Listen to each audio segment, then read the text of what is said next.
The recent imprisonment of Tommy Robinson has sparked a deepening debate within Reform UK, exposing underlying divisions between those who support a populist, anti-establishment approach and others pushing for mainstream respectability. Many of Robinson's supporters argue he should never have been jailed, viewing his recent sentencing for contempt of court as another example of establishment bias against outspoken critics. When questioned about Robinson, Reform UK leader Richard Tice attempted to distance himself from Robinson's movement, a move intended to project a more refined image. However, this stance has stirred discontent within the party. Howard Cox, a close ally of Tice, publicly disagreed with the decision, suggesting that Tice clarify his remarks to avoid alienating Reform UK's base, many of whom see Robinson as emblematic of free speech struggles and anti-immigration sentiment. Adding to the complexity, Nigel Farage, an influential but unofficial figure within the party, weighed in privately, suggesting that Tice's distancing statement may have gone too far and could damage Reform UK's connection with its core supporters. This split within the party highlights an ongoing identity struggle. Cox's support for Robinson aligns him closely with the party's populist supporters who feel disenfranchised by the political establishment, while Tice's cautious distance signals an attempt to appeal to a broader voter base wary of extremism. Farage's quiet intervention reflects his enduring sway in shaping Reform UK's direction, even though he holds no official position. As Reform UK navigates this delicate situation, it must balance the voices of those who champion Robinson's right to free speech against those concerned with preserving a reputable public image. The stakes are high as the party attempts to reconcile the concerns of its populist base, many of whom are drawn to Reform UK precisely because of its anti-establishment ethos, with a desire to cultivate mainstream appeal and political legitimacy. This ideological tug-of-war over Robinson's imprisonment and what it represents could shape the party's future, challenging its ability to unite disparate factions under a cohesive platform ahead of the next election. In her inaugural speech as the newly appointed leader of the Conservative Party, Kemi Badenoch delivered a message of determination and purpose, underscoring her commitment to rejuvenating the party's image while keeping the Labour government accountable. Badenoch outlined a comprehensive vision that reaches beyond short-term goals, expressing a desire to re-establish a strong connection with party members throughout the UK. Her strategy centres on creating a fresh, long-term blueprint that will not only appeal to the current base, but also attract new supporters by focusing on core values and forward-looking policies.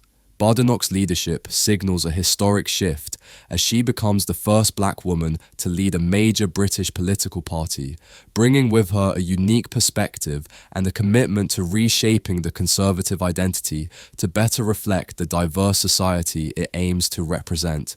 This milestone not only offers a fresh face at the party's helm, but also sets a tone of inclusivity and renewal, aiming to secure the party's relevance and strength in the years to come as it prepares for the next general election.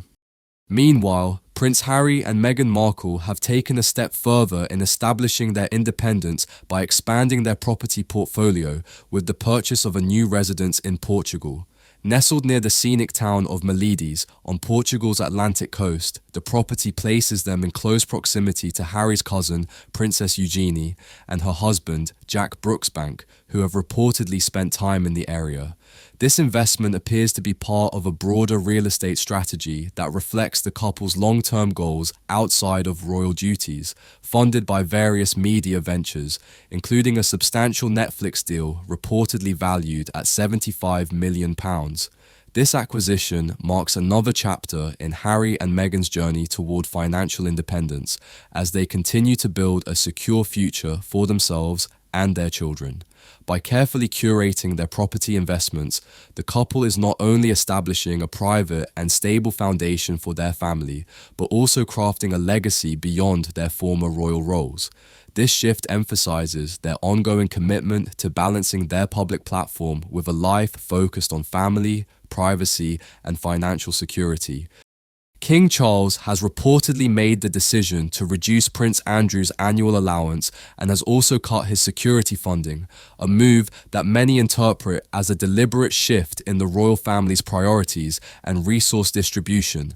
This decision has not gone unnoticed by the public. Rather, it has ignited widespread conversation about Prince Andrew's current role within the monarchy and what this means for his future. While the royal family often remains tight-lipped about internal decisions, these changes suggest a broader transformation in how the monarchy addresses issues of accountability and relevance in a modern world. To some, this represents an important realignment within the institution, focusing resources on members who are actively engaged in royal duties and public service. At the same time, the case of Tommy Robinson has emerged as a focal point in the ongoing debate surrounding the balance between free speech and legal boundaries.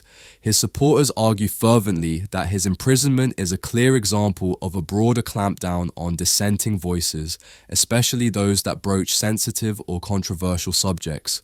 For these supporters, his case exemplifies the risks involved in speaking out on divisive issues.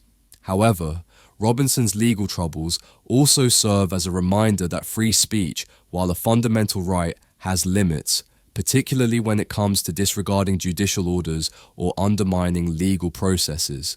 This situation prompts vital questions about where the line between free expression and legal responsibility should be drawn. It also raises issues of transparency, accountability, and the role public discourse should play in shaping and challenging the justice system.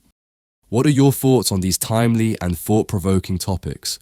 We'd love to hear your perspectives. Feel free to share your insights in the comments below. If you found this video engaging, please give it a thumbs up and subscribe to our channel to stay updated on the latest developments. Don't miss out on joining our discussions around significant and often underrepresented issues. Thank you for being an active member of our community and for watching today's video.